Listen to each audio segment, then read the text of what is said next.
30,000 కోట్ల ఆస్తి వివాదంలో బాలీవుడ్ నటి కరిష్మా కపూర్ పిల్లలకు ఊరట దక్కింది. Business man Sanjay Kapoor bank అకౌంట్లను ఫ్రీజ్ చేయాలని ఆదేశాలిచ్చింది ఢిల్లీ హైకోర్టు. ఆయన మూడో భార్య ప్రియా సచ్దేవ్ ఆస్తులు విక్రయించకుండా ఇంజెక్షన్ ఆర్డర్ ఇచ్చింది. కరిష్మా కపూర్ మాజీ భర్త వ్యాపారవేత్త సంజయ్ కపూర్ గతేడాది జూన్లో లండన్లో చనిపోయారు. ఈ క్రమంలోనే ఆస్తి పంపకాల విషయంలో కోర్టును ఆశ్రయించారు కరిష్మా ఇద్దరు పిల్లలు. సవతి తల్లి ప్రియా సచ్దేవ ఆస్తుల విల్లును మార్చేసి ఆస్తుల వివరాలు దాచేస్తున్నారని ఆరోపించారు. 30,000 కోట్ల ఆస్తి వివాదంలో బాలీవుడ్ నటి కరిష్మా కపూర్ పిల్లలకు ఊరట దక్కింది. Business man Sanjay Kapoor bank అకౌంట్లను ఫ్రీజ్ చేయాలని ఆదేశాలిచ్చింది ఢిల్లీ హైకోర్టు. ఆయన మూడో భార్య ప్రియా సచ్దేవ్ ఆస్తులు విక్రయించకుండా ఇంజెక్షన్ ఆర్డర్ ఇచ్చింది. కరిష్మా కపూర్ మాజీ భర్త వ్యాపారవేత్త సంజయ్ కపూర్ గతేడాది జూన్లో లండన్లో చనిపోయారు.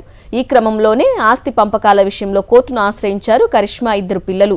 సవతి తల్లి ప్రియా సచ్దేవ ఆస్తుల విల్లును మార్చేసి ఆస్తుల వివరాలు దాచేస్తున్నారని ఆరోపించారు.